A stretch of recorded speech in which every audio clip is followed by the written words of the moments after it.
Trump's big outreach to Hindus.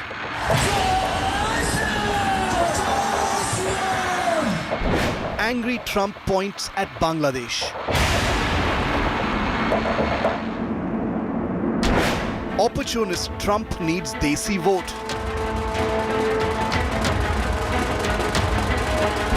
But he exposes persecution deniers. It's a Diwali dhamaka for American Desis. The big focus on 5 Live. So why is an opportunist like Trump suddenly speaking for Hindus in Bangladesh? I'm going to get into that issue and answer some uncomfortable questions here on 5 Live. Wishing all of our viewers in India and across the world a very, very happy Diwali. We hope you had a good one. Here are the headlines. Uddhav Sena MP Arvind Sawant triggers a vulgar row, calls Shiv Sena Neta Shaina NC imported mal. Shaina files a police complaint, demands his arrest. Arvind Sawant defends. Congress chief cautions against guarantees beyond state budget in upcoming Maharashtra election. BJP hits out, says Congress cheats the poor with its poll promises that bankrupt the state. Big war over Jharkhand Chief Minister Hemant Soren's age. Affidavit says Soren aged 7 years between 2019 and 24. BJP demands cancellation of Soren's nomination. Chilling Delhi double murder caught on camera. 2 family members killed on Diwali. Accused shoots dead 40-year-old man and 16-year-old minor. Big revelation in digital arrest scam. Scammers extort 6 crore rupees every day from victims. Scam amounts to 214 crore rupees in a month, laundered in Cambodia.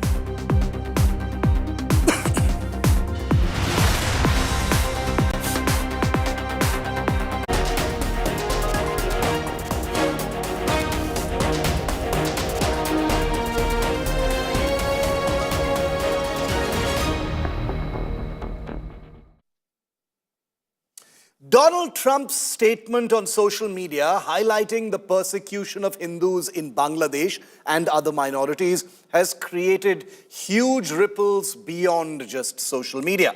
Well, there's no doubt, viewer, that Trump's words are clearly aligned with his bid to opportunistically court the Indian-American vote as the US election cycle heats up. But it also holds greater significance that cannot be ignored. By raising the issue of the persecution of Hindus in Bangladesh publicly, Trump has embarrassed a near worldwide silence about what minority Hindus and others have been facing ever since the military-supported Muhammad Yunus government was installed in Dhaka. Please note, I don't say came to power, I say was installed in Dhaka. Well, Trump has his own selfish electoral reasons. But what Trump has done is bring the plight of Bangladeshi Hindus into mainstream global international discourse, becoming only the second world leader after India's own Prime Minister Narendra Modi to do so. Well, this move has inadvertently put pressure on other world leaders, many of whom have maintained either a total silence or issued meaningless, woolly, broad banalities about tensions in Bangladesh. The issue of religious minorities facing persecution in Bangladesh has become the continuing subject of a near-total suppression by the international media, foreign governments, human rights organizations and activists, fact-checkers, even the Indian opposition, which has completely refused to acknowledge it, all keen to ensure an unblemished few months at least for the new Yunus government in Bangladesh, despite unignorable evidence of persecution. Whether it was discrimination during flood relief in Bangladesh or shocking anti-Hindu rules during Durga Puja, to an unending litany of incidents in the hinterland of Bangladesh. The Muhammad Yunus government had counted on a global, agenda-driven conspiracy of silence to navigate at least his first year in office. Well, if Modi's repeated raising of this issue broke this silence, Trump's statement now smashes that silence that has surrounded these cases of violence, harassment, and social marginalization faced by Bangladeshi Hindus and explained away as a backlash against the Awami League by the Muhammad Yunus government. Even now, as we speak, That group, Sheikh Hasina's Awami League, has been banned from participating in any elections in Bangladesh. So much for freedom and democracy in that country. Well, this silence over the persecution of minority Hindus and others in Bangladesh from global leaders has often been interpreted as a tacit denial of the situation, suggesting an unwillingness to intervene or speak up. In contrast, Trump's decision to spotlight the persecution subtly implies that these instances of violence are not isolated or exaggerated, but rather serious enough to warrant international attention. Now, one is very tempted to dismiss Trump as a cartoonish opportunist, simply stirring the pot for Indian votes in the election season, which is all completely true, as a matter of fact. Or you can also acknowledge that, cartoonery aside, Trump has been US president and could very well be US president again after this election. And therefore, his words cannot simply be sidestepped and dismissed. I know what you're thinking. Trump's message is undeniably politically motivated, aimed at resonating with the sizable and influential Indian American community, particularly those who feel strongly about Hindu rights worldwide. This demographic has been growing in its political involvement and has increasingly rallied around candidates who address their concerns about Hindu issues abroad. His statement may therefore be seen as a calculated maneuver designed by Trump to foster affinity with Indian American voters, a group that played a notable role in the last election cycle and could prove crucial in closely contested states where things go down to the wire. Yet the strategic timing does not diminish the broader implications, I humbly submit. By speaking out, Trump has exposed the hypocrisy or reluctance of other leaders, including the current US leaders, who, despite championing human rights in general, have avoided condemning these targeted persecutions of minority Hindus and other communities in Bangladesh. This silence from the global leadership may stem from various factors: geopolitical alliances, complicity in what has happened as far as the regime change in Bangladesh is concerned, diplomatic sensitivities, or simply the prioritization of economic relations over human rights issues. In India's case, the opposition's silence is explained by the fact that Sheikh Hasina, the leader in Bangladesh who was bundled out, was seen to be close to Prime Minister Modi, and therefore domestic political compulsions meant that the Congress party, Rahul Gandhi, and a litany of others stayed a long time before they actually had anything to say about the persecution of Hindus in Bangladesh. However, Trump's tweet, regardless of its intent, has opened a conversation that simply cannot be easily dismissed.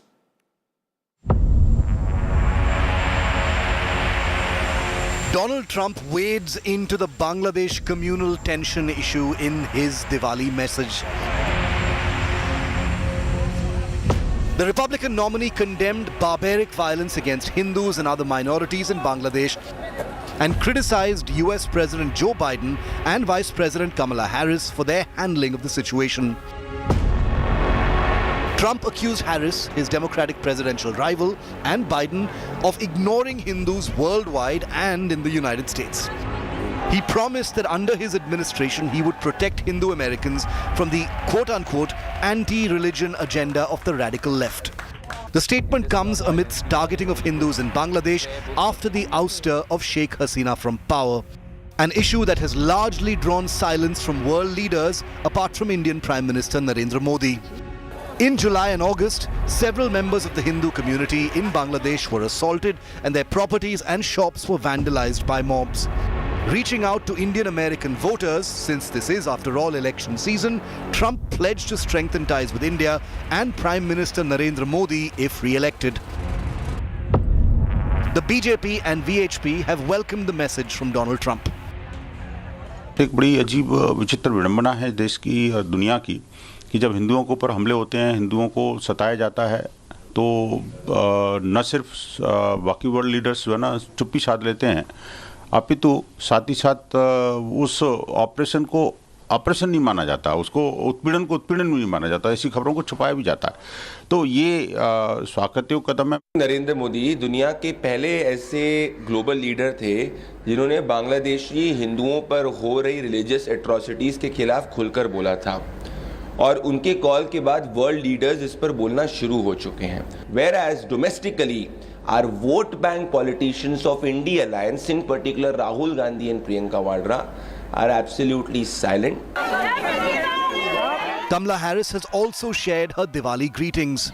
In a video posted on social media, Harris wished everyone celebrating the Festival of Lights, which marks the victory of good over evil. Bureau Report, India Today. But why, right before the elections, has Trump appeared to be pandering to Hindus specifically? Not Indians, but Hindus specifically. Well, here are some reasons that we can use to explain this. There's a significantly expanded Indian demographic in several key states like Georgia, Michigan, and Pennsylvania.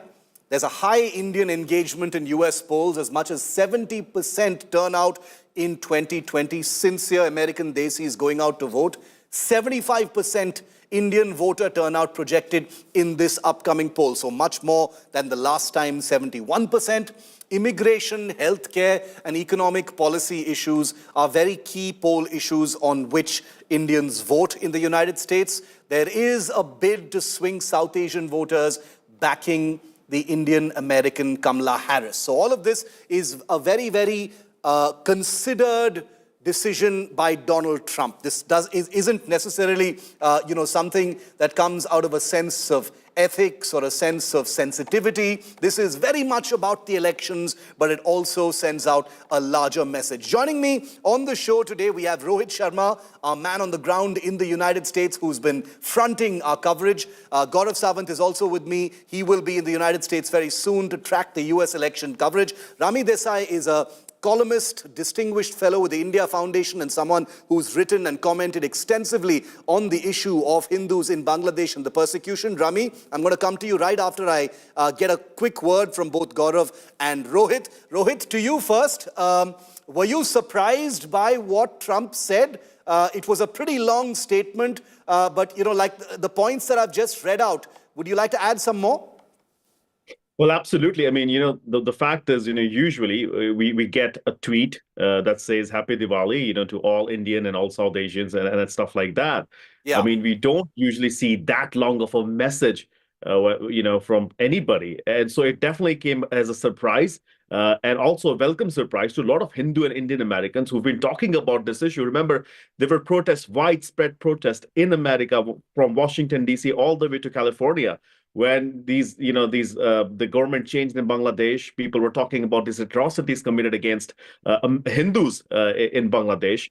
Yeah. And NRIs were riled up and they were demanding the State Department to do something and Biden administration to come out and condemn those attacks. And that did not happen. So I think, there obviously is a sense of, yes, this could be an opportunity by Donald Trump to, reach out to Hindu Americans and Indians. But the fact of the matter is that, if you look at the entire tweet, he's hit all the points that we've been covering on this campaign, especially when it comes to Indian Americans. He talks about his friendship with Prime Minister Narendra Modi. He talks about temples that get vandalized. He talks about how he would be protecting Hindu Americans in America, a very, very big issue that Hindu Americans have been actually coming on the Capitol Hill and be talking about it and trying to lobby for it.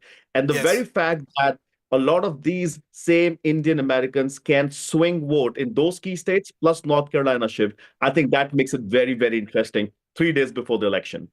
So 75% expected voter turnout, of Indian Americans, Gaurav, in this upcoming election in the United States means, that there is a very real data-based reason for, Trump's outreach to Hindus in particular. What are you making of this? Because apart from the outreach to a community, he did mention relations with India, obviously, hinting at the fact that there has been friction between India and the United States under the Biden administration, something he says he wants to repair, Gaurav. And that indeed has been. Shiv, you and I have tracked India-America relations. If we were just to take about how they've been on a high and a higher trajectory post the 1998 Pokhran test and then interaction between then Prime Minister Atal Bihari Vajpayee and Bill Clinton. And then ever since, George Bush and Dr. Manmohan Singh, Barack Obama and Narendra Modi, then again, with post Barack Obama, with Donald Trump. And Donald Trump has actually tried to make a real effort to try to woo the Indian American voters who are traditionally seen as those who vote for the Democrats. When I was covering Howdy Modi at Houston, and there was a big outreach to the Indian American voter to try out the Republicans, to try out, Yes. his policies, the Diwali parties that became big at Trump Tower. That's something that was a very considered opinion of his, to reach out to the Hindu Americans. And this attack on Hindus in Bangladesh has been a hot trigger issue, because this has actually upset Hindus across the world. The targeting of Hindus in Bangladesh, the silence of the Biden administration, the alleged complicity in a regime change, all of these are very serious issues. And the targeting of Hindus, targeting of temples, that continues every day, Shiv. Whether it's in schools or colleges or in universities where Hindu professors are being targeted, in police stations where Hindu officials are being targeted. The Indian embassy had to send back staff from Bangladesh, and that just goes on to show that it's not, under the garb of a so-called students movement, there was actually radical Islamists who were taking control of Bangladesh. So he's hit on an issue that's tracking with Hindus across the world. Will it pay dividends? We'll have to wait and watch for the next couple of days, Shiv. Only a few days to go before we get to see what the impact of that comment will be. Rohit and Gaurav, keep tracking this unfolding story. I will keep connecting with you. Thanks, gentlemen, for the moment. Rami Desai, welcome. Thank you for your time here on India Today. The statement by Donald Trump can easily be explained away, Rami, as, opportunism during elections, an outreach on a sensitive issue that has largely been ignored by the Biden administration. But there is, of course, a larger message as well. And it's not entirely devoid, of many things that people have been concerned about. Your initial reading of what Trump said, Rami? Good evening, Shiv. I think the three of you have done a really good job in really putting this together. But let me say this right at the outset. I think the hypocrisy of what we have seen as the aftermath of this post-regime change in Bangladesh is nothing but staggering, not just to us in India, but across the world. I think it's almost like the US has exposed themselves. Not only was the US accused of interfering in Bangladesh's internal matters, Shiv, but it laid bare to the world to see that the US has shunned complete responsibility. It was just between August 4th and 9th. Forget the rest of the days that we saw over 1,000 incidents of communal violence, yet not a word. Shiv, the other point is that considering during Sheikh Hasina's regime, the US Ambassador Haas in Bangladesh, made several visits to the election commission. There were several sanctions, not just to the RAB, there were sanctions to leadership of Bangladesh. There has been no action, no reaction against what we have seen happening. And like Gaurav said, there's been attacks on Durga Puja pandals, there have been attacks on minorities, there have been attacks on the idols themselves, there have been alleged atrocities against women, but we haven't heard a word. But Chip, why do we call what Trump has said as politics? Because I think the real politics that was played was by the Biden-Harris administration.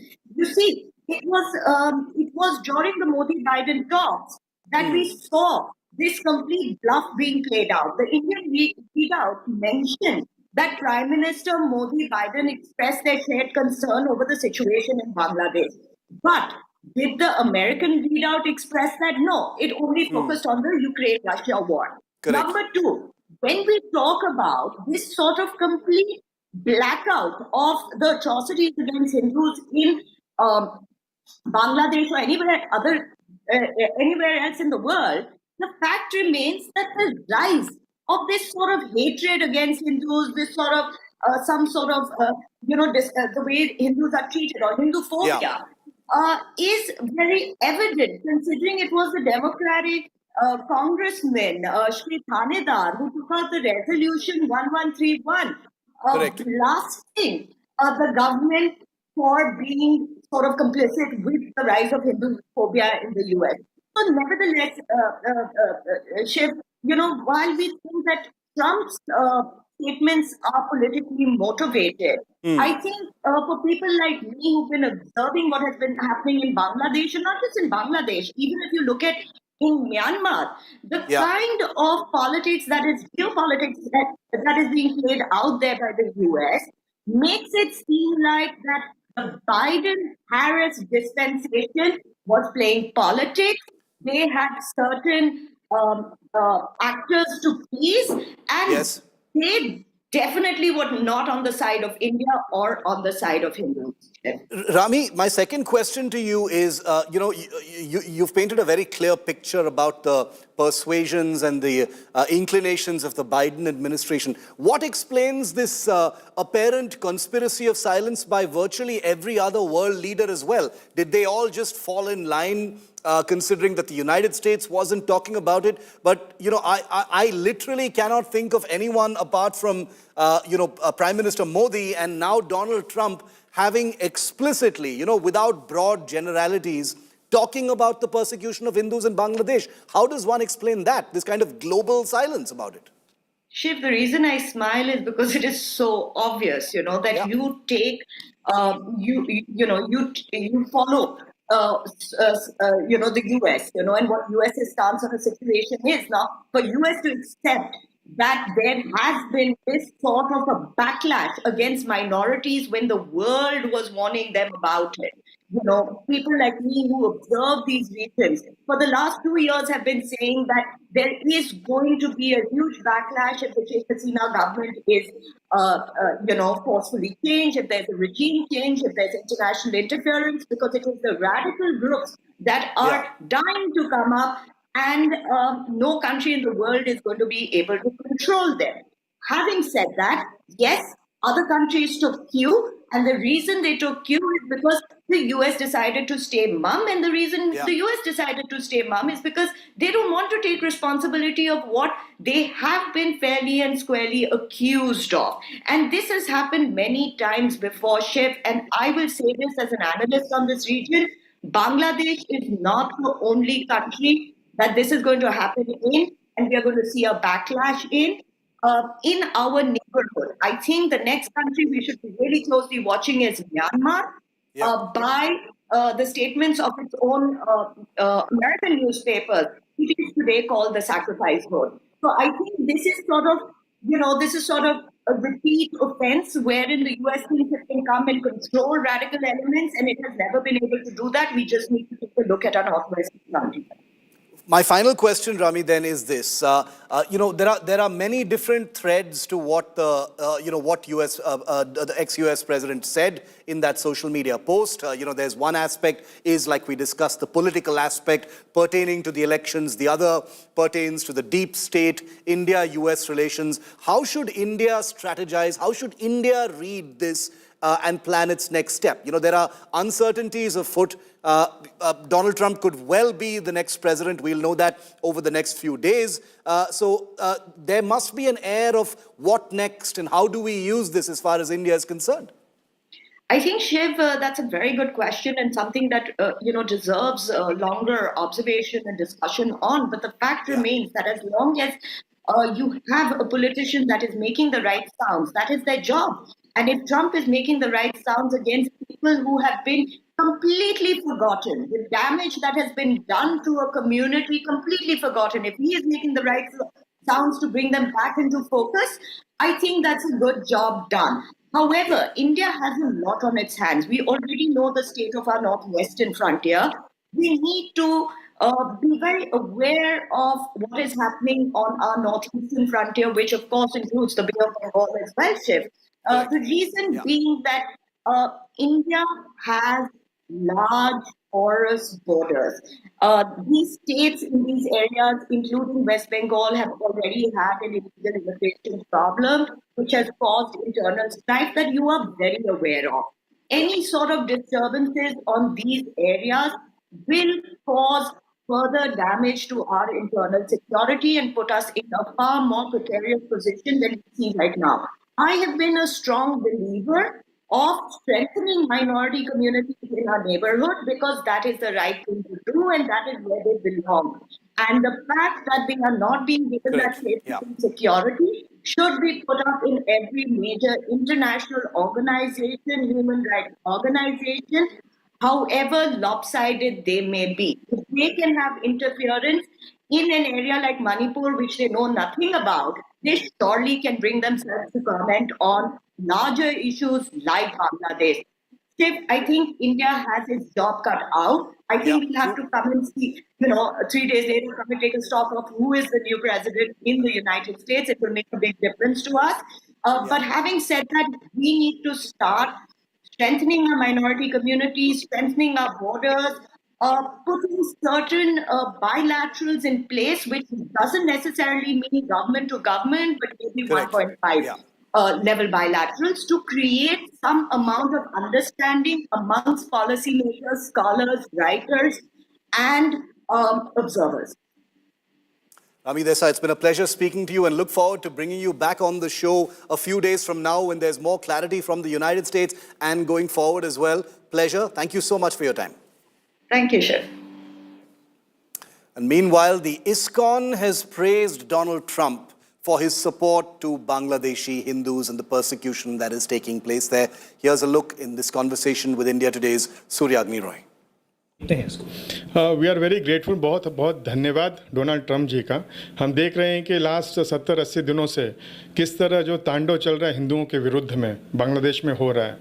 लेकिन सबसे ज़्यादा जो चीज़ दुखी करती है कि जितने भी वर्ल्ड लीडर्स हैं सबके मुंह में ताला लग गया है, तो ये बहुत ही दुखद है। हमने देखा कि किस तरह जब बराक ओबामा अमेरिकन प्रेसिडेंट थे और वो आए थे भारत में, और उस समय किसी चर्च में किसी लोगों ने कोई पत्थर फेंका था, उनका शीशा टूट गया था और बराक ओबामा ने उसको नरेंद्र मोदी के सामने उठाया कि भारत में माइनॉरिटीज सेफ नहीं है। एक कांच टूटने को लेके उन्होंने इतना बड़ा मुद्दा उठाया। लेकिन वही हम देखते हैं कि जब बांग्लादेशी हिंदुओं के ऊपर में इतना अत्याचार हो रहा है, क्या इस्कॉन अपने जो समर्थक हैं, अपने जो डिवोटीज़ हैं, उनको कहेंगे कि हिंदुओं के वेलफेयर के लिए डोनाल्ड ट्रंप को, वो जो अमेरिकन हिंदूज़ हैं, उनको डोनाल्ड ट्रंप के खिलाफ, डोनाल्ड ट्रंप को वोट देना चाहिए? इस्कॉन किसी भी पॉलिटिकल पार्टी को सपोर्ट नहीं करती है। मैं जो बात बता रहा हूँ कि किसी ने बांग्लादेशी हिंदुओं के पक्ष में बात रखी, तो मैं उस बेसिस में मैं बता रहा हूँ कि I really appreciate him. Of course हम लोग पर्सनल लेवल में तो हम लोग का ओपिनियन रहता ही है, लेकिन ISKCON is a political organisation एकदम नहीं होता है। And coming up after this very short break here on 5 Live, the government has just signaled the mother of all Indian defense deals has been rebooted, and it's going to involve 8 global fighter jets competing for a mammoth Indian Air Force contract. How is it really going to go? We'll tell you all about it on a special episode of Battle Cry coming up next.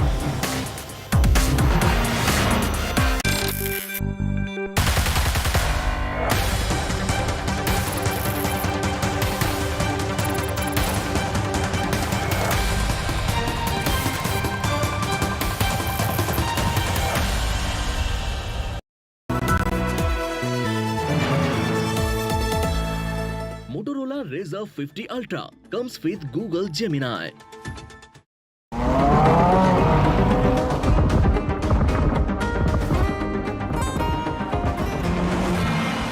ज़माने से हटकर बेबाक है मेरा signature finest cardamom seeds, a premium product from Dilbar Group.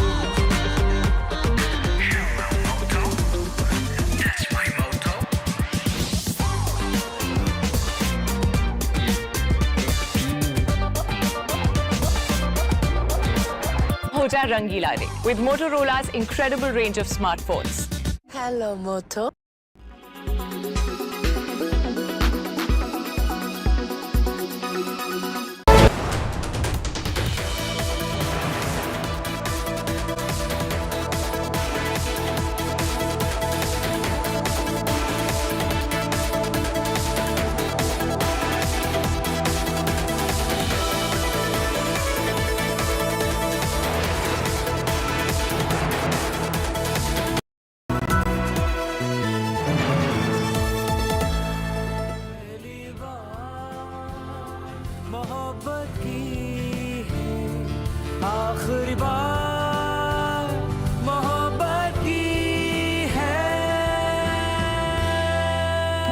लिए विशाल भारद्वाज।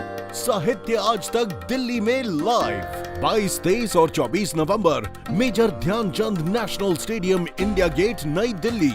आज ही अपनी ticket book करें aajtak.in/साहित्य पर।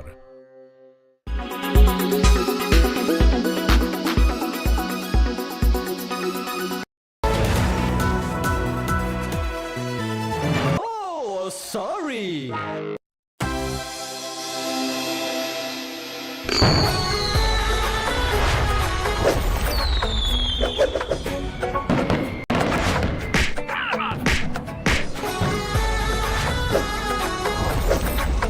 सीट मांगी थी मगर मिल पाई नहीं, कांग्रेसी फूल झड़ी चल पाई नहीं। दो लड़कों की जोड़ी तुम्हें भाई नहीं, गठबंधन में हमारे है लड़ाई नहीं। कुर्सी के चक्कर में रह गए घिर के, सीएम का फेस नहीं बन पाए फिर से। रोक नहीं पाओगे तुम अपनी गाड़ी, जीत के पटाखे चलाएंगे गाड़ी। चलो मिल के मिठाई सब खाते हैं, सारे देश को हैप्पी ये दिवाली भाई, सारे देश को हैप्पी ये दिवाली भाई।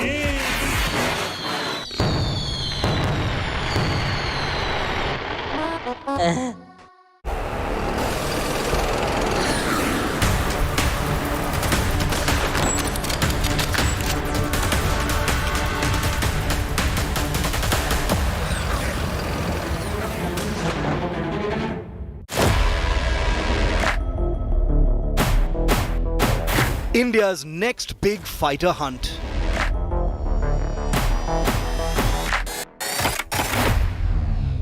Search for 114 frontline jets.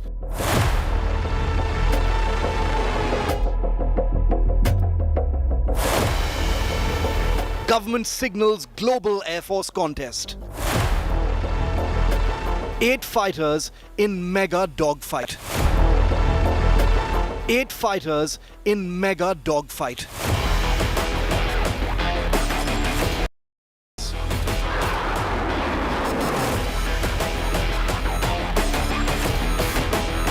What's Atmanirbhar about this? What's Atmanirbhar about this?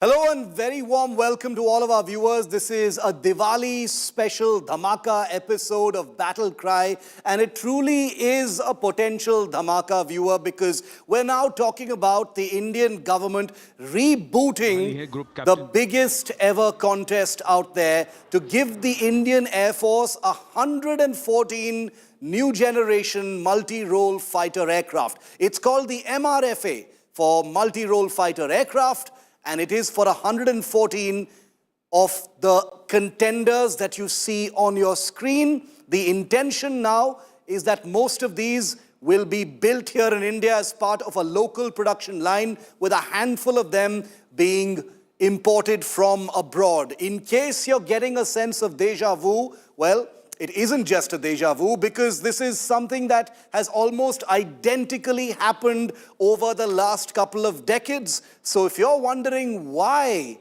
a mother of all deals is taking place all over again, didn't the Indian Air Force just spend more than a decade trying to identify such aircraft and buy them? Didn't we just buy the Rafales? Well, you're absolutely right. But the Indian Air Force needs more fighters and has decided to do so. So over the next 30 minutes, I'm going to explain why Mother of all defense deals 2.0 is all set to take place, or at least that's what the government has signaled. Let me start first by telling you what the Indian Air Force's current fighter fleet looks like. Let's start at the very basic. The Indian Air Force has about 36 Rafale fighters, 259 Sukhoi Su-30s from Russia, most of which are locally built, 35 Tejas fighters. There are nearly 200 of those homegrown fighters which are currently in the pipeline. Let's move those graphics quickly. There are 60 MiG-29s currently in the Indian Air Force service, 40 Mirage 2000s from France currently in service, and finally there are 40 of the iconic MiG-21 currently in service, but these are on their way out and it won't be long before the MiG-21s are retired from service after a very long stint. Now, when I told you about that deja vu, you were absolutely right. India has been down this path before. So let me show you a timeline of where things actually began and how we've reached this point. It started in August 2007 when India, under the UPA government at that point of time, kick-started a search for 126 fighters with 108 to be made in India. That contest was called the MMRCA, or Medium Multi-Role Combat Aircraft. Between 2007 and 2008, 6 fighters from different companies entered the contest from the US, Russia, and Europe.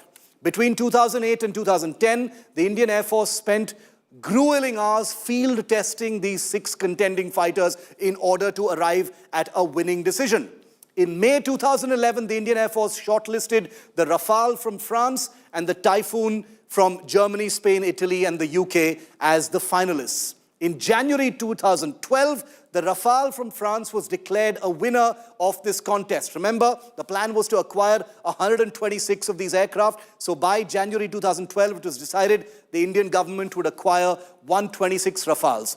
By February 2014, just before the elections, the UPA government said, we've got no money to proceed with the procurement of 126 Rafale aircraft from France. It's simply too expensive a deal. Then the government changed in 2014. In April 2015, the Modi government announced a new deal for only 36 French-built Rafale jets. No made in India, not 126, 36 imported Rafale jets. In September 26, India and France signed a deal for those 36 Rafale jets. Between 2018 and 2019, there was a Rafale scam politics that was led by the Congress party and Rahul Gandhi. In October 2019, the first Indian Air Force Rafale was delivered. In January 2022, the Rafale began trials in a separate Indian Navy contest for 26 jets. That's a deal that could be signed very soon. In December 2022, the delivery of all 36 Indian Air Force Rafales was completed. By July 2023, the Indian Navy declared the Rafale as a winner in its own contest and quest for 26 naval jets for its aircraft carriers. And finally, now in October 2024, the Indian government has signaled a global contest for 114 fighters. And that's where we stand now. And that's what today's episode of Battle Cry is really all about. Now let me show you who the 8 contenders, potential contenders for this big Desi dogfight are going to be. We don't know for sure, but this is what the picture actually looks like. Last time there were 6 contenders. This time there are 8. Contender number 1 is the Rafale. It's a French fighter aircraft. Its strengths are that it's already in service with the Indian Air Force, and therefore it already has a foot in the door. Weaknesses, possible delays in delivery over many, many years. Contender number 2, the F-15 Eagle II. It's an American fighter. Strength, it's modern. Even the US is currently inducting these fighters. Weakness, it's still perceived as a legacy platform. Remember, I still said perceived. Contender number 3 is the Gripen E, which is a Swedish fighter jet. Strength, low cost, quick delivery promised by the makers of the Gripen. Weakness, lightweight supplier nation. Remember, defense procurements are political decisions. Can India really gain anything from a country like Sweden? Contender number 4, the Typhoon. Country, Germany, UK, Spain, and Italy. Strength, finalist in the last Indian contest. It finally lost to the Rafale. Weakness, it was rejected, however, in that last contest, obviously for a reason. Contender number 5, the F-18 Super Hornet. Country, the United States. Strength, combat experience. Weakness, it's perceived as a naval fighter. In fact, it also lost in that recent face-off for an Indian Navy contract. Contender number 6, the F-21, which is a derivative of the F-16. It's an American fighter, of course. Strength, big industrial package because the US Air Force doesn't use them anymore, so they've put their entire might behind the F-21. The weakness, of course, is The F-16 is already in service with Pakistan, so it suffers from a huge perceptional hurdle. Contender number 7, the MiG-35. It's a Russian fighter. Strength, low cost. The variant of the MiG-35, which is the MiG-29, is already in Indian Air Force service. Weakness, the Indian Air Force just doesn't seem to be keen on acquiring any more Russian jets in large numbers, which is why contender number 8 also seems to be not very much in favor going into this contest. It's the Su-35, the Sukhoi Su-35. It's Russian, of course. Strength, it's a frontline fighter with Russia. It's seen combat during the Russia-Ukraine war. Weaknesses, the Indian Air Force already has a huge fleet of its precursor, the Su-30. So why would it need 114 more of a largely similar aircraft, though of course much more advanced? The big questions before we go to our experts to decode this entire story now. Number 1, is this the only way to boost fighter numbers? The Indian Air Force has a dwindling squadron strength as far as combat aircraft is concerned. Is this large-scale importing and license building of a foreign fighter the only way to boost fighter numbers? Does India have no homegrown paths to follow? We've got our own combat aircraft programs here in India. Number 3, doesn't this boost India's import dependence, something that the country has been trying to offset for a very long time? Number 4, has Rafale scam politics spooked the government? There have been reports in the newspapers saying the government wants to follow a non-controversial path and therefore it has opened it up to a global tender or intends to open it up to a global tender once again. And finally, number 5, is doubling down on an Indian twin-engine fighter an outside option given the complexities and huge money that will be spent on another such contest? Now, you've heard very, very basic information to paint a background of this entire story. But let's bring in the experts to help us understand better what the path ahead really looks like. Air Marshal Anil Chopra is former Director General of the Center for Air Power Studies. Angad Singh is our favorite air power analyst and author. Gentlemen, thank you very much for being with me here on Battle Cry. Air Marshal Anil Chopra, I'd kick it off with you. The sense of this being a flashback, the sense of us having been down this road again is what the first thought was for a lot of people when they saw those reports about a global hunt being kick-started by the government potentially in the next few months, to look for 114 fighters. Your initial thoughts on this signal from the government, Air Marshal? Firstly, I must tell you, Shiv, that you have covered the all 8 aircraft pluses and minuses so beautifully. And I have been writing on the same subject for long. I must mention that I was also a member of the high-level technical oversight committee for the Rafale deal. And we all have seen how the Rafale deal went through. But today, there is an urgency. We need fighter aircraft very quickly. Why? Mark 1A, which was to come in on 31st of March this year, is now postponed to maybe 31st of March next year or even later because VG 414 has been further delayed. No more November. It's now going to be sometime in March. The last MiG-21 squadron will retire next year. And this is going to have a cascading effect down the line. Right. Even if we were to buy 114 aircraft today and all the LCA Mark 1A, Mark 2, AMCA, everything was to move as per the original plan, we will not have 42 squadrons till 2038. And I have done it graphically. I have, marked how it's going to be. So therefore, there is an urgency. Now, the various options were there. We had, RFI for these 8 contenders came in 2018. RFI in, that means responses. And now we are in 24 and the RFP hasn't even gone. And now we hear about the open tender. The 8 contenders in the last 15 years have greatly changed. The F-15, of course, is the new contender, and the remaining have all upgraded in 15 years, a long time. So there is a need to take a call as to why are we looking and what are we wanting. Okay. We are looking at cost, we are looking at transfer technology, we are looking at the physical technology and capability, we are looking at make in India, we are looking at life cycle cost, we are looking at future of upgrades, we are looking at maintainability. All these things are being talked about in the so-called open tender that will be there. 8 of them will surely pitch in. Could there be another fighter? I can't think of, because there are not many more fighters left who can pitch in for this. Do we need to go through another full 6-year evaluation process that we did in the MRCCA program? I think that will push the whole acquisition much Angad, later. is this the only path that you see, going forward? Is there no other path for the government or the Air Force? No, there is no, because you have to buy a interim fighter. Emashla, I was asking Angad. I'll come back to you. Yeah, okay. Yeah. So, Shiv, you know what they say about the definition of madness. So we essentially found ourselves back there. I think this tender, this fresh tender, fresh evaluation is needlessly cautious. The Air Force, which is frankly the only perspective that matters.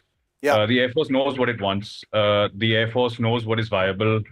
The government knows what it wants in terms of in industrial activity, transfer of technology, whatever non-operational elements there are to this deal. The government knows what it wants on that front. The Air Force knows what it wants on the operational front. Price is the only variable. If the government is serious about this, then now's the time to begin discussions on price and stop wasting time on reinventing this evaluation wheel. But let our viewers in on that, Angad. What does if the Air Force knows what it wants, what does it want? Rafale, it's in service, as you brought out in your roundup before this segment.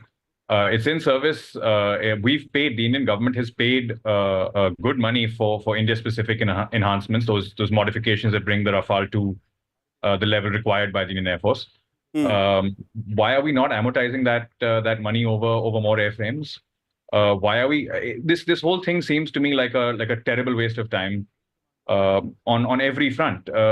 Every moment we delay, it's not just the Air Force that suffers. It's if you have an industrial strategy, if you have a plan to leverage an MRFA scale purchase for industrial purposes, for technology purposes, then every minute you delay, you're diluting those benefits as well. It makes no sense at this stage to rerun any competition, to look at 6, 7, 8 contenders, Baker's dozen, any of that nonsense. It's time to, again, if the government is convinced of the utility of an MRFA, of 100-odd fighters to be procured for the Indian Air Force, independent of what's already on the cards domestically, then wasting time makes absolutely no sense. Marshal Chopra, is the government wrong to be overly sensitive about controversies and politics over acquisitions? If anything, the fact that the government has gone in now for what is potentially a second acquisition of Rafale fighters for the Indian Navy means that those controversies didn't really matter at the end of the day. Why are they making controversy a sticking issue now? As Angad says, the aircraft is in service. Huge amounts of money have been spent on infrastructure, on India-specific enhancements. Doesn't India have the power to ensure that any perceived delays can be handled? After all, the Indian Air Force will finally be the largest operator of the Rafale aircraft then. Yeah, absolutely, Shiv. You brought out in your preamble initial statements that, multiplicity of fighter fleets, we all know. What a large number. Do you want to add another type? Or if the Navy has already chosen Rafale M and we are going to go ahead with that, isn't it a good idea to have numbers? As Angad said, we already have the bases, we already have infrastructure, and we have paid some money for the one-time enhancements. There is no doubt about it. And I don't think that there will be politics this time. The numbers will matter. Those 26 added to 114 will be a significant number worth Make in India. And there is a need to fast track. We need to do things very fast. Mind you, every deal with Americans and Russia and Soviet Union till date, every deal has been a G2G.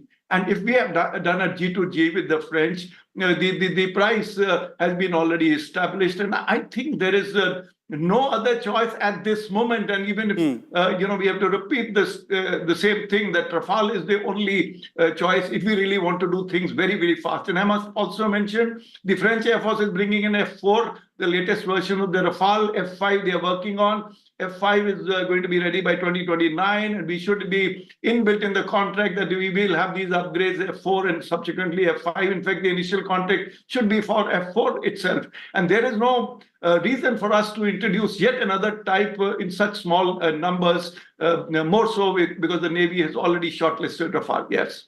Angad, I wanted your view on, this. There is a perception also that India is about to potentially indulge in something that you called madness. I actually agree. At a time when the fighters that appear to be potentially in contention are all, four-plus generation fighters. In a world where we're talking about fifth generation fighters, a very rapid capitalization of the Chinese Air Force, many different new generation airframes coming up from many different countries. In that perspective, do you think that sense will prevail? Or do you think it's going to be the Indian government going through this because of the huge pressures of squadron depletion, etc.? If I understand correctly, you're basically asking about the balance of power based on fourth generation versus fifth generation aircraft, right? That's something that I've written about extensively, and it's not to overuse the phrase, but it's something that does keep me up at night. Yeah. But the fact is that MRFA today in 2024, MRFA is necessary as a hedge against exactly what you've mentioned. The fact is that, so the numbers is the most obvious argument in favor of MRFA, right? You create a parallel delivery stream of aircraft to be inducted alongside LCA variants, the Mark II whenever it comes out, the AMCA and so on and so forth. But its very existence is a hedge against further delays and failures on those programs. Right. So from that perspective, it's eminently sensible on its own. But it's also useful to note at this juncture in 2024, that an MRFA class of aircraft is also the only type of aircraft, the only class of aircraft that is a hedge against delays in AMCA as well. You can't hedge against a fifth generation aircraft with a fourth generation aircraft in absolute terms. Right. But this sort of class of aircraft of high performance, modern, contemporary fourth plus four and a half generation aircraft is the closest you can get to a fifth generation aircraft. So if AMCA is delayed, if we fall behind in the fifth generation race, then this class of aircraft is the only thing that will be able to make up that shortfall in any meaningful sense. Is there a risk, Marshal Chopra, is there a risk of India falling behind in the race for fifth generation aircraft? As Angad, very importantly mentioned, this particular acquisition will literally be a kind of safeguard or a hedge against any potential delays in the future aviation programs that India has, including the fifth generation AMCA. Do you think India is going to be able to keep those things on track? Undoubtedly, I agree with Angad that, see the past history. We've seen LCA Mark 1. We had the first flight in 2001. In 2015, 14 years later, we formed a squadron with 2 aircraft. And today, in 2024, end of 2024, 40 aircraft with the Indian Air Force. Total built 50, including the test aircraft. So that is the kind of timelines. Already a delay in Mark 1A by one year. Instead of 3 years, it's going to take 4 years for the first delivery. Yeah. AMCA is a much more complex, thing. Fifth generation, not easy for us to handle.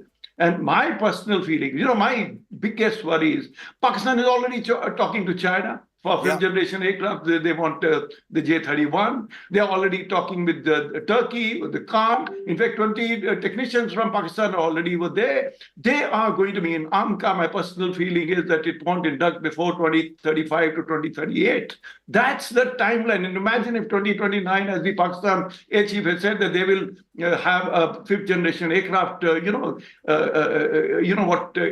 feeling the country is going to have. So there is bound to be delay. Nothing happens perfectly. All aeroplane programs in the world, including the F-35, has had delayed, and they had the backing of technologies and monies that we do not have. And therefore, this urgency that we have to quickly bridge the gap. We have to cater for the delays. We are already short of numbers. Absolutely. We have a two-threat scenario. And China is growing. In 2035, China is going to have 1,000 fifth-generation aircraft.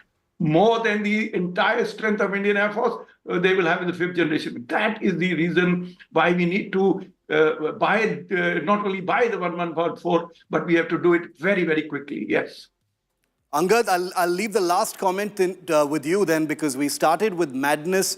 So I'm going to ask you, if the Indian Air Force knows what it wants and it, wants what it has already inducted, and you've reported extensively on, the slightly maddening cycle of defense procurement in this country. Do you think sense will prevail, or do you think we're actually going to go through another, extensive, half-decade-long trial and search for another fighter aircraft? Well, at this point, one can only hope that sense prevails. But I think the bigger picture, the meat of the matter is not just MRFA, right? We're hoping that sense prevails more broadly across the aerospace industrial ecosystem. This is what's holding us back. This is why we keep finding ourselves every decade or so at this sort of crisis crossroads. So it's not just sense having to prevail on this one procurement issue. It's also we have to step back, zoom out a little bit, and take a look at why things are getting so out of hand so frequently. A zoom out is necessary, a broader approach is necessary. Every procurement cycle of this kind, perhaps offers an opportunity for precisely that kind of zooming out, taking stock and making sure we don't arrive at this kind of every decade crossroads, as Angad put it. And I couldn't agree more with the both of you in your assessment of what this program means and where things will actually go from here. Hopefully we'll have more than just signals and quotes from the government, and we'll have some clarity on what the flight path ahead actually looks like. Angad Singh, Air Marshal Anil Chopra, always a pleasure. Thank you very much for your time here on Battle Cry, and wishing both of you a very happy Diwali as well.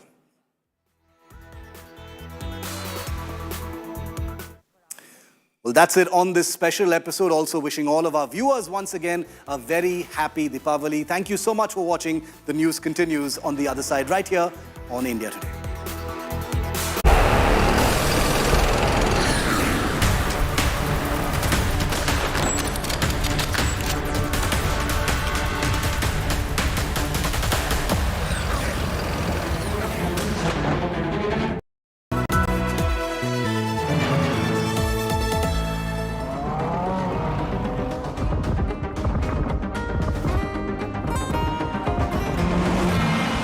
जमाने से हटकर है बेबाक है मेरा signature finest cardamom seeds, a premium product from Dilbar Group.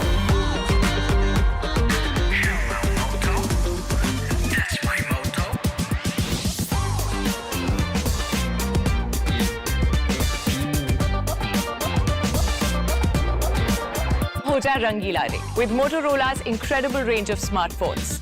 Hello, Moto.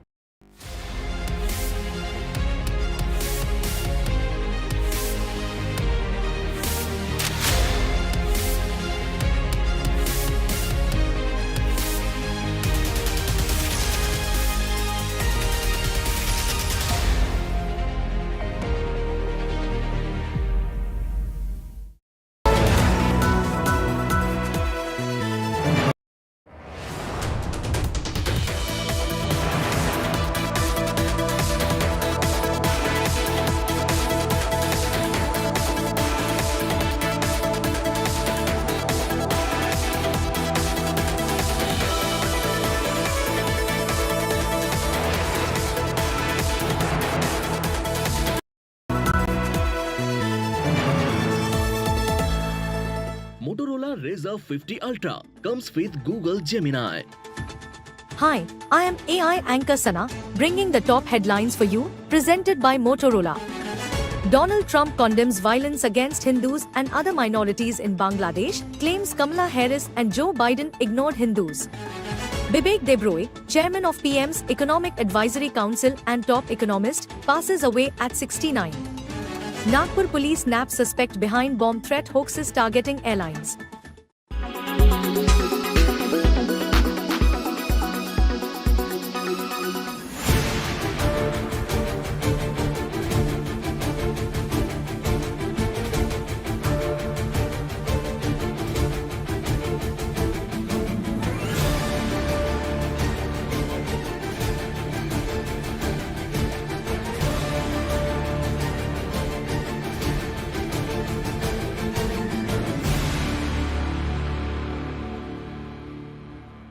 The BJP would like to ask a very clear and categorical question from the esteemed Congress President, Shri Mallikarjun Kharge, that if today you are realizing that don't make reckless announcements, only make those for which there is financial provision and also in the budget.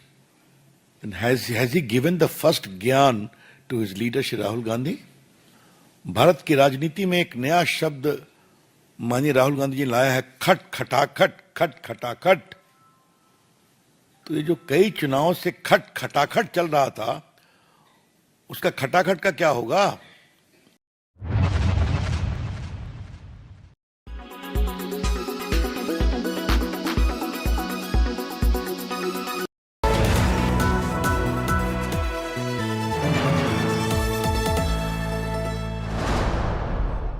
Pot and bloom, gifts that grow, smiles that last.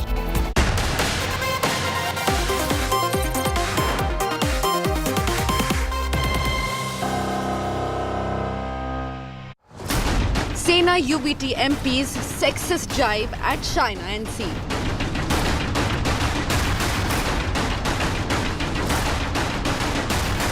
Calls Sena candidate imported mal. जिंदगी भर वो भाजपा में रही, अब कहीं नहीं तो इनके दूसरे पार्टी में गई, और ये इंपोर्टेड नहीं चलता यार, इंपोर्टेड माल नहीं चलता हमारे यहाँ। China files complaint, demands his arrest. He has called me imported mal. That means an item. I am not imported mal. मैं जरूर एक महिला हूँ, लेकिन मैं माल नहीं हूँ। Political war amid Maha rebellion woes.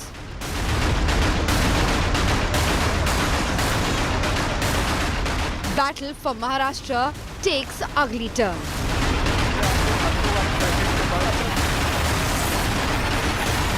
State of War Maharashtra.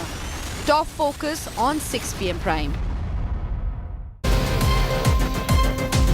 UBT Sena MP Arvind Sawant faces heat and now an FIR for the sexist remark he hurled at China NC. He refuses to apologize. He did speak exclusively to India today. We're going to bring his version as well. China NC to join us too to tell us what exactly she's mentioned in the FIR demands nothing less than an arrest. I'm Nabila Jamal taking you through the top news, the headlines first. Congress chief cautions against guarantees beyond state budget in Maharashtra. BJP hits out, says the Congress cheats the poor with its poll promises.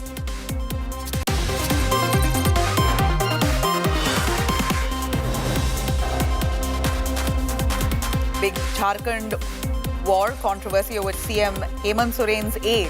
Affidavit says Soren aged 7 years between 2019 to 2024. BJP demands cancellation of Soren's nomination.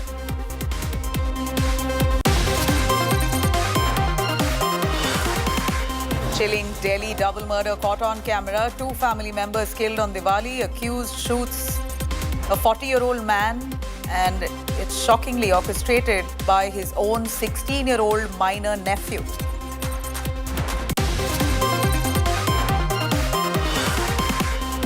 Big revelation in digital arrest scams. Scamsters extort 6 crores every day from victims. Scam amount to nearly 214 crores per month. That's been laundered in Cambodia.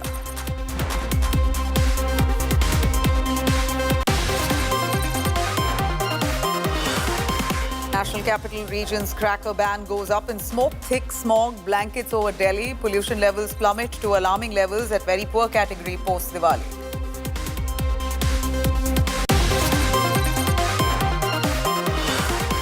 Donald Trump slams atrocities against Hindus in Bangladesh, says Hindus and Christians looted, but Kamala Harris and Joe Biden have remained ignorant and silent.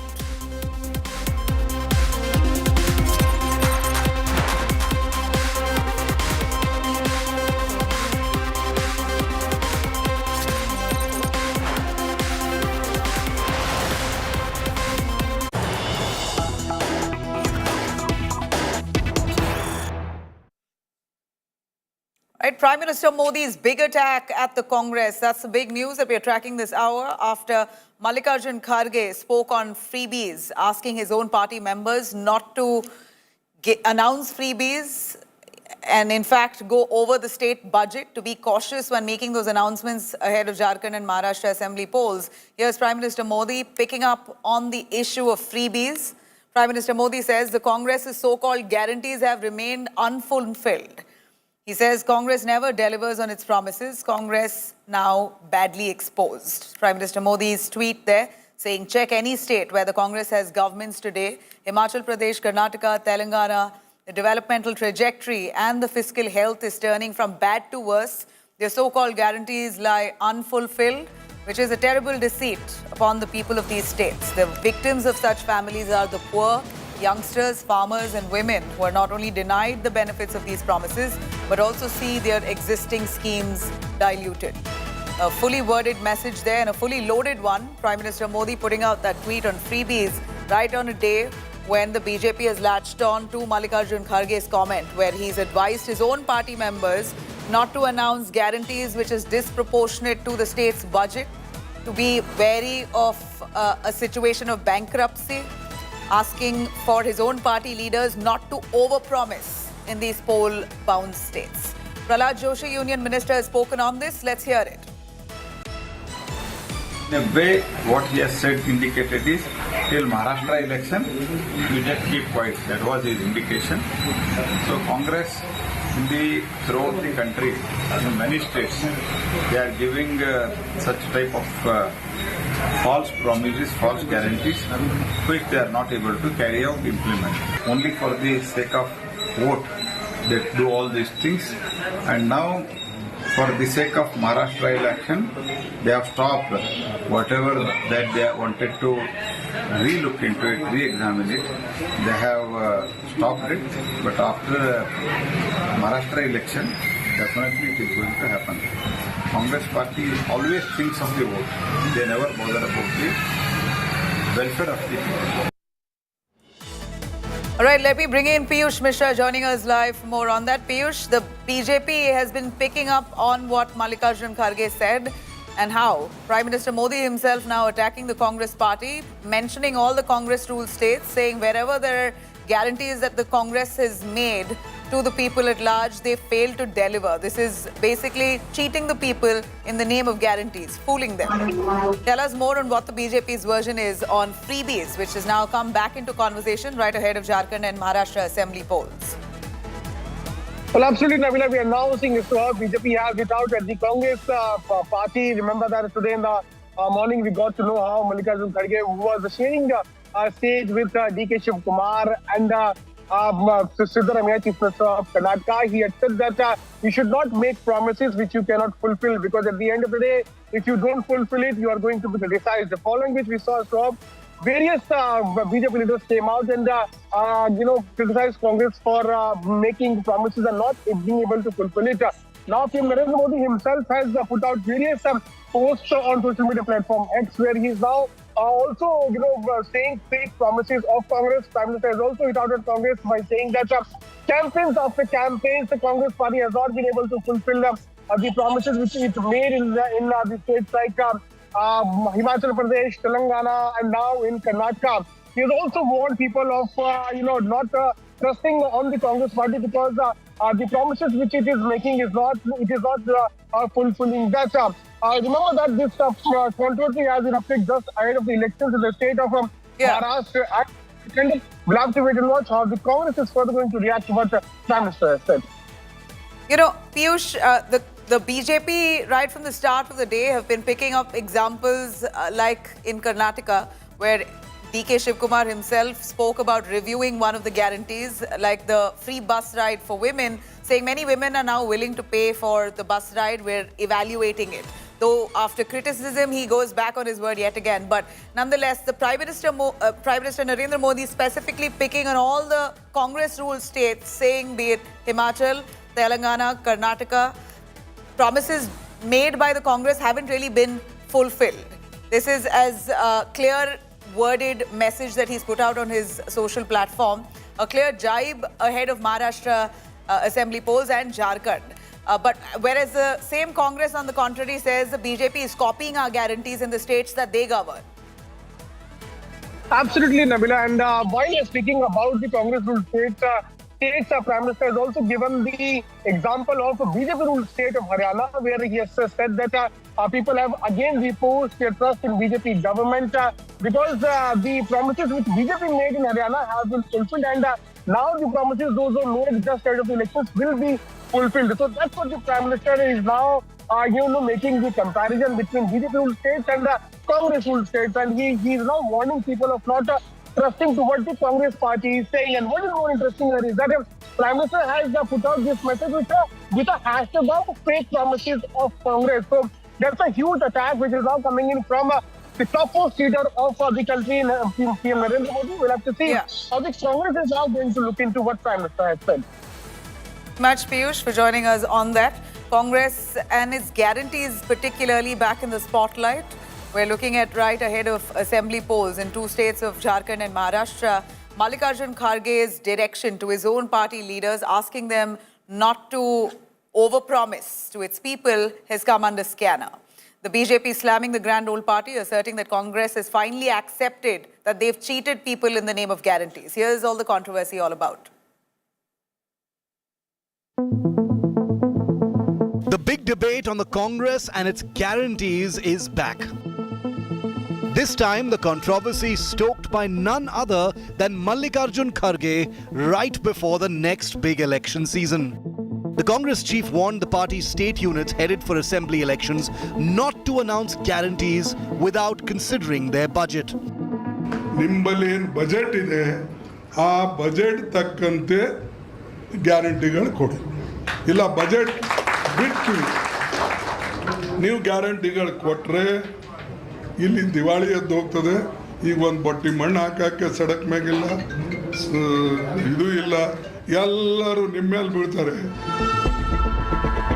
Kharge's warning came a day after Karnataka's Deputy Chief Minister D.K. Shivakumar said he would review the Shakti scheme that provides free bus services to women commuters in Karnataka, one of the flagship promises made by the Congress party in the 2023 Karnataka Assembly election, something that had a major part to play in the party's landslide victory. No question of dropping anything. I just said that we will just look into all those cases. It will continue. No question of dropping any 5 guarantees. I have been the president. We have promised to the people of Karnataka. There is no question of dropping any scheme. Even the Karnataka government's Guarantee Implementation Authority seconded Kharge's warning on guarantees. What he said is right. You have to proportionately, in a right way, you have to distribute your budget. And Congress government in the state and even in other states, the Congress government are doing it in the right way. Kharge's remark gave much needed ammunition to the BJP, with the party training its guns on the Congress. Has he given the first gyan to his leader Shri Rahul Gandhi?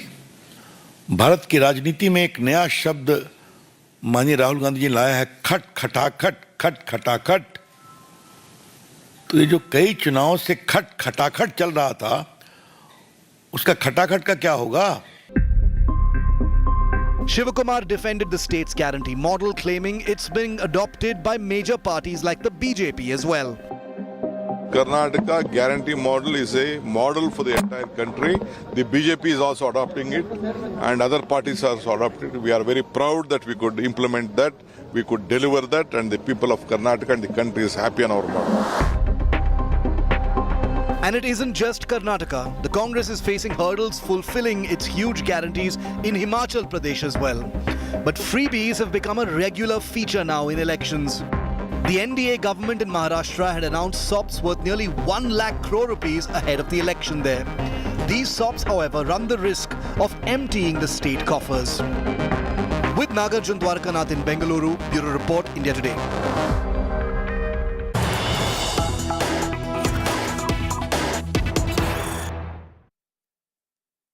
Right, we have some update coming in on the sexist jibe hurled by UBT Sena MP Arvind Sawant. We hear that he's been now formally booked with an FIR filed against him. Sawant has been booked for that remark he made against China NC, where he says people will not accept imported mal, without, of course, naming her. This was in reference to a question that a reporter asked him about Shaina NC being fielded from Mumba Devi constituency by the Shinde Sena, to which Arvind Sawant says imported mal will not be accepted. We have the real mal. Now this has been taken in as a sexist remark, slamming him, the now new entrant of the Shinde camp. Shaina NC has filed a formal FIR under various sections. He's now been booked. Sawant has been booked for outraging women's modesty. The Shinde Sena's Shaina NC demanding nothing less than his arrest. An apology will not do. He must be arrested, she says. Aghadi netas disrespect women. Shaina NC responding to the questions asked on what she wants and what will level it up for her. Will an apology do? She says nothing less than an arrest. Let me cut across to the reaction coming in. This FIR is a reply to Mr. Arvind Sawant. Bharatiya Nyaya Sanhita, Section 79, Section 356(2). I am not imported mal, and neither are the women of Mumba Devi or the women of Mumbai. On the one hand, you have a chief minister who respects women. Ladki Bahin Yojana empowers every single woman in Maharashtra. And on the other, you have a Mahavinash Aghadi that chooses to speak every 2 seconds to the media. And they choose to disrespect self-respecting women of our society. And they believe they can get away with this outrage of modesty, this wrong use of words, and this kind of demeaning pattern. Please, Mr. Arvind Sawant, if you wanted to discuss on core issues of Mumba Devi. Where is the cluster redevelopment? Where is the Mumbai corridor? Where is the BIT Chawl redevelopment? None of that. You have just chosen to character assassinate. All right. We're just about bringing in Shaina NC herself, who's going to be speaking to us live in a moment. But before that, Saurabh Bhaktania, who's tracking the story on the ground. Saurabh, break it down for us. The sections under which Arvind Sawant has been booked.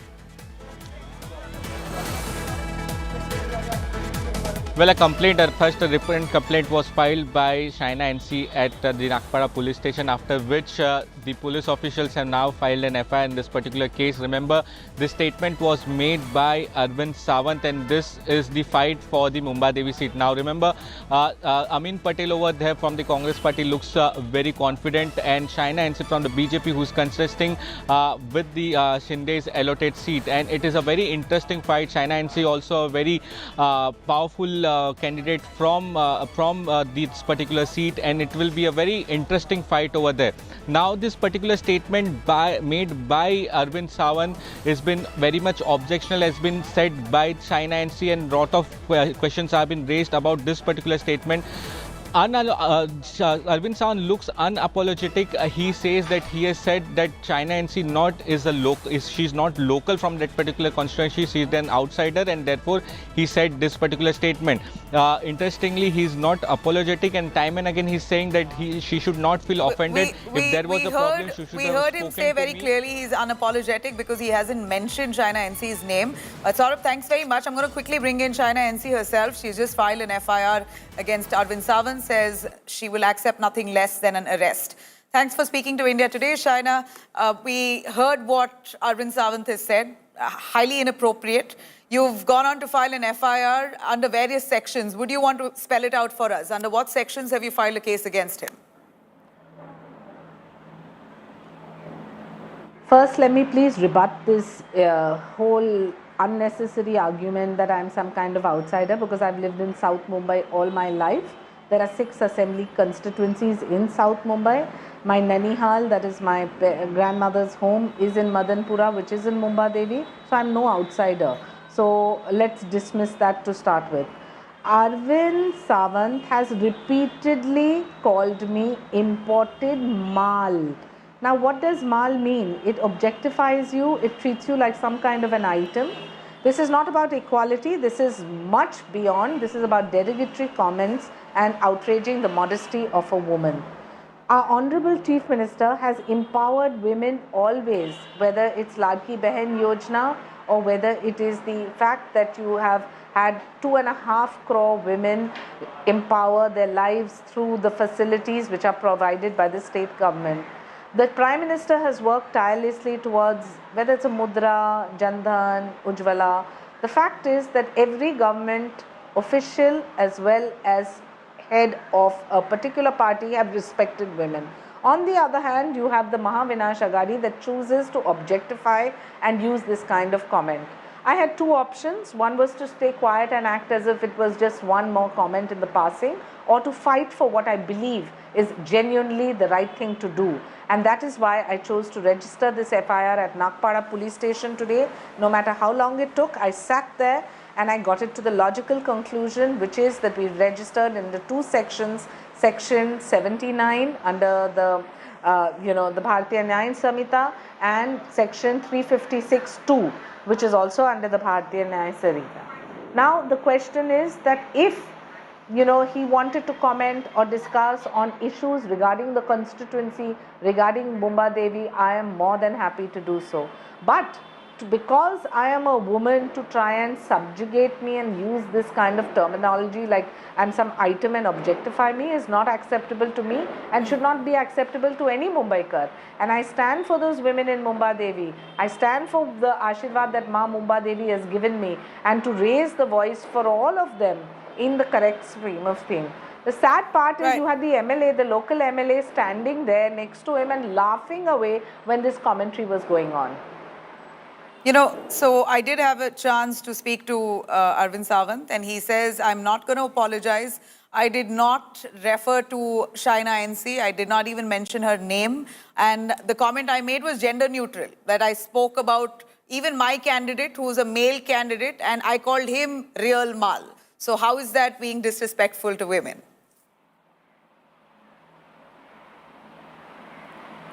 Well, I request you to just play out the entire bite and let your entire viewers decide what is right and what is wrong. Look, I have been in public life for 20 years now. For all of those and all of y'all who have known me, I have never ever gotten to one controversy. I have never registered one FIR. I have never gone to the police station with one complaint because trust me, I have always conducted myself with dignity and I will continue to do so. But for somebody who questions my dignity and questions me as a woman and questions and objectifies me, I'm not going to spare them. And I think that's what any self-respecting woman should do. I want to question the MVA. Every 2 hours you have Sanjay Raut giving a comment. Where is his comment? Where is Uddhav Thackeray ji? Where is Sharad Pawar ji? Where is Nana Patole ji? Where is the entire MVA? Where are those leaders, those women leaders who always speak? And in the past, on your own channel, I have taken up even for opposition women leaders, if there's any case of slandering or any character assassination on them, irrespective of party lines, because I believe that is what we need to do. And if you choose to just dismiss this in the passe, you will have this male misogynistic mindset persist and continue. Ma Bumba Devi gives us so much power, and as they say, main mahila hu, lekin main mal nahi. Here you have Arvind Sawant, who says he will not apologize. So the sections that you filed against him demands his arrest. And in a poll-heated state like Maharashtra at this point, where do you think this is going to escalate to, and how far do you want to see this see its logical end? As a law-abiding citizen, I have done what is right. We went with our Karyakartas and have registered this FIR. I'm sure the police will take the legal course with due action and stern action. And for all these male misogynists who believe that, bol diya, what can she do, who is she, what does she think of herself, and try to create all false narratives, I want to say, discuss on opinions, discuss on issues, discuss a vision plan, welcome. Ask serious questions, welcome. But the moment you character assassinate, it shows your mindset. We have a chief minister who has respected women of Maharashtra, and that's why Ladki Behan has become such a huge success and women of Maharashtra are rallying behind him. We have a prime minister who is led by example, and I feel I have been given the opportunity by both of them to represent a constituency which requires women to be empowered and requires women to be safe and secure. And in that respect, this is the right thing to have done, and I'm sure you as a journalist or anybody deep down hearing the comment would have done just exactly the same. Absolutely inappropriate comment. But when I did speak with him, he says that this is defaming him because in his 25 years of his political career, he says not once has there been a complaint of him disrespecting women. This is defaming me. He plays the victim there. I'm going to play that out for you in just a moment, but your take on that. Let's not play I'm not playing a victim card. I'm playing a card of genuine injustice when it comes to me being in the electoral fray. Target me for issues, target me for vision plan, I will respond to all. But you cannot question me or my character. I'm not your mal and I will never be your mal. I am Mumbai's Ladki, I am Mumbai Maji Ladki as they say, and now Mumba Devi Maji Ladki. It is the women of Mumba Devi that will support me and which will ensure that a befitting answer is given to this male misogynistic mindset. You know, and finally, Shaina, as much as this has now been taken up legally and it should reach its logical end, there are, of course, questions being asked when the same misogynistic comment is made by a leader within the Mahayuti, or for that matter, the BJP, who you were spokesperson to for many years. There isn't as vociferous a voice coming out the same way it has today. Well, I think every self-respecting woman, irrespective of where she is, she should speak up. And I'm saddened that you have so many women leaders in the opposition who I have spoken up for through my career of 20 years, and they have chosen to just stay mum today and act as if what's the big deal, and did he say it in this way or that way. That is not right.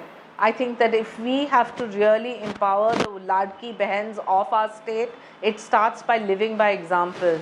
And I said time and again that whether it is the same Arvind Sawant who took us Ladki Behens to campaign for him in 2014 and 2019 for his election to make him win under the banner and under the photo of Prime Minister Modi, this is the same Arvind Sawant who has changed his party alliance, changed his thought process and is now targeting women. I mean, I think it's so...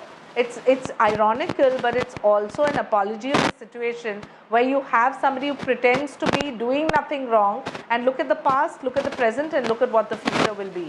So I would only say that if you have to live up to your expectation as a member of parliament and you have done nothing for Mumba Devi, you have an MLA of 3 terms who has done nothing for Mumba Devi, don't stall a competent woman only because you believe that that's the right thing to do to change the narrative or to deflect from the core issues of what we all stand for.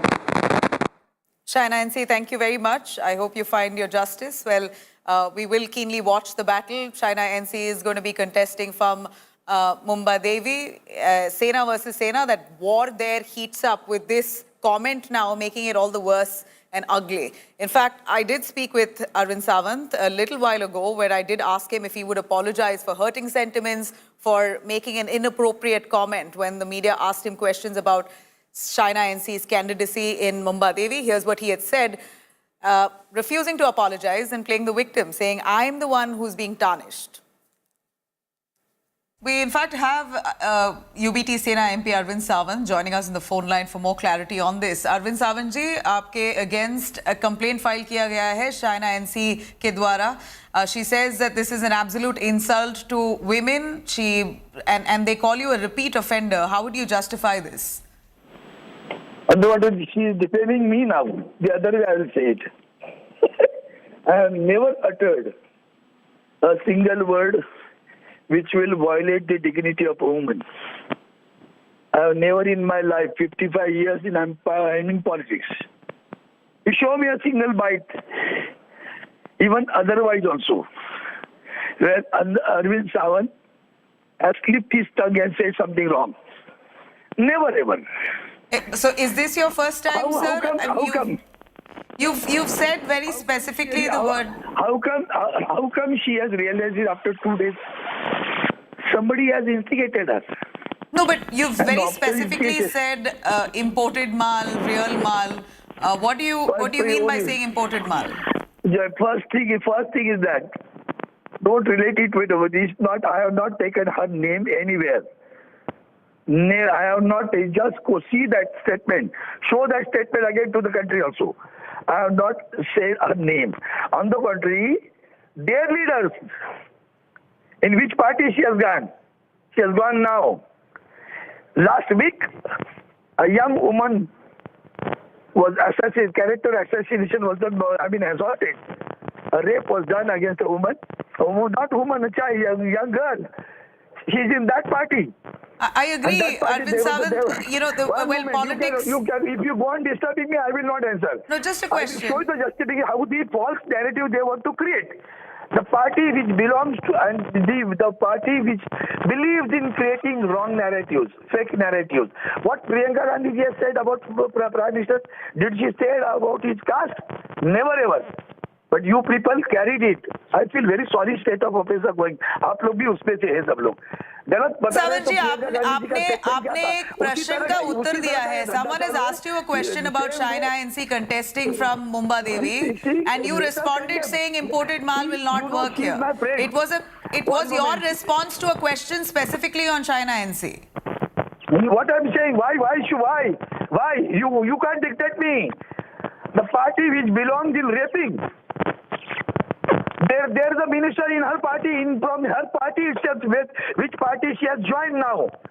He is right now the minister, against whom there is a case of rape, against whom the BJP women leaders fought on road. Sir, your point is taken. Your point is taken. 1 minute. Do they believe in principles? Do they believe in modesty? That is what I wanted to say. These people are corrupt, mentally corrupt, ethically corrupt, and morally corrupt. We take your point, sir. We take your point on that. They are defaming me, which I have never done in my life. There's an FIR against you. She's filed an FIR against you under various sections. Will you face this legally? About her. I never have any intention to talk about her.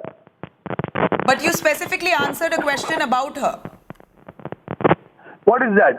The reporter asked you a question about China NC contesting Mumbai Devi. How come she realized it after 2 days?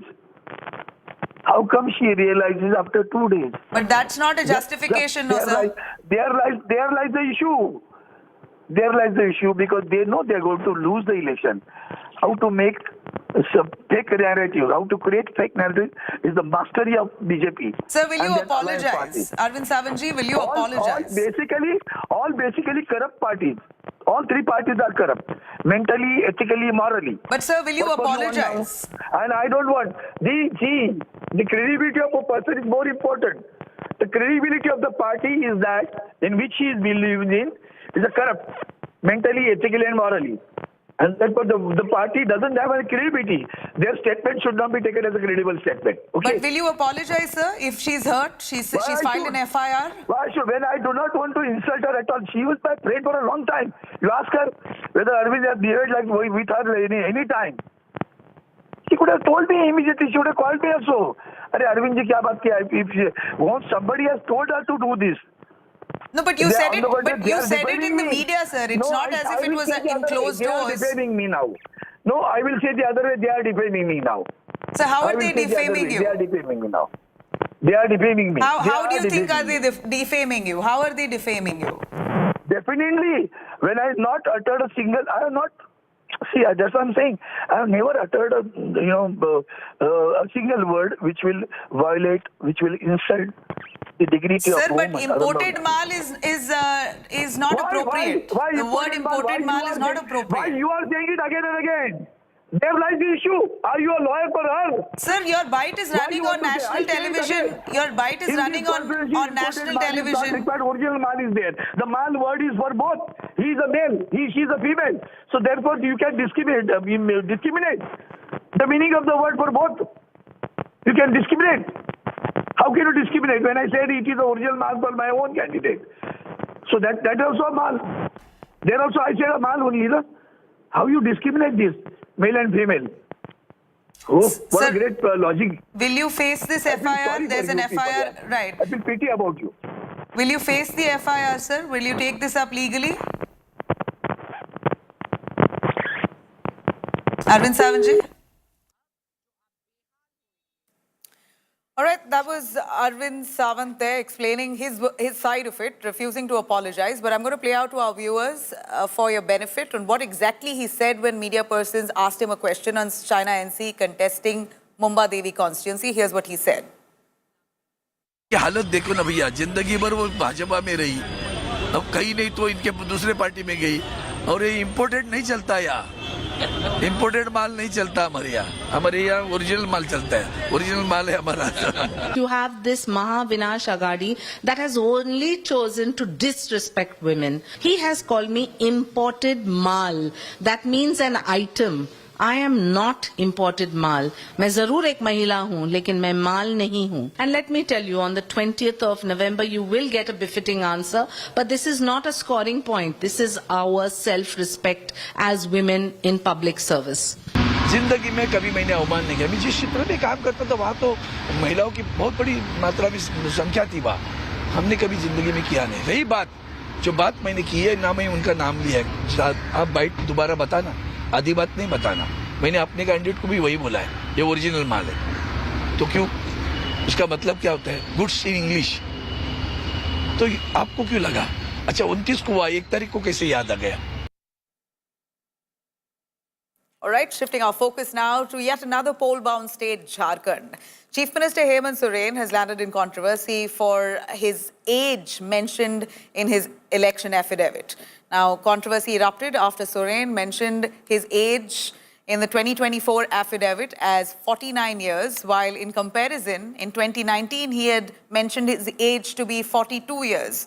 So, literally, in 5 years' time, Hemant Soren seems to have aged 7 years. So this inconsistency and discrepancy has been pulled up by the BJP, asking for the Election Commission to cancel his nomination, calling him a big fraud. The JMM responds saying the BJP, the same party that forges their degrees and education certificates in their official documents. So they must not speak. वो उम्र ज़्यादा दिया हुआ, कम दिया हुआ, ये दिया हुआ, उसी का एक आरओ एक समरी रिविजन इंक्वायरी में कंप्लीट नहीं कर सकते. इसलिए उसी का वो एफिडेविट का एक्सेप्ट करते ही आरओ का आगे जाना है.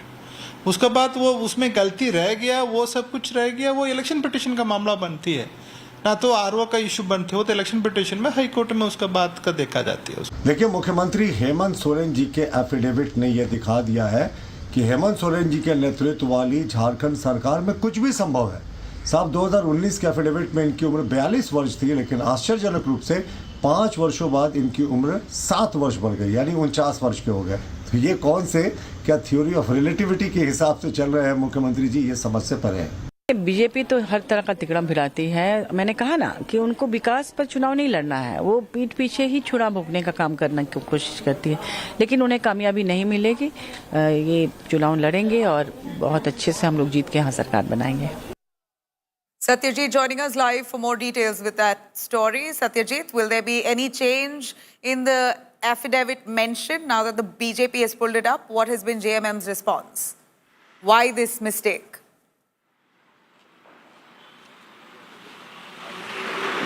No, JM's stand is very clear that date of birth is 1975. So Hemant Soren is of 49 years. Date of birth certificate cannot be changed. After that, the Aadhaar card cannot be changed. Voter ID card cannot be changed. How it happened in 2019 is a different question. But we have furnished the correct information in our affidavit in 2024. And they are saying off the record that it could be a clerical mistake also. It hardly makes any difference. Our date of birth certificate is correct, and we have furnished it with the ECI in 2019 also. Our Aadhaar card is correct. This is what the JMM is saying, but as of now, BJP has got an issue and they are not going to spare it. They are raking it up properly, and they say that it amounts to a sort of misleading information to the ECI, and ECI should take a call. And this amounts to a sort of cheating also. How it happened in 2019 that he was of 42 years and now he says that he is 49. What went wrong?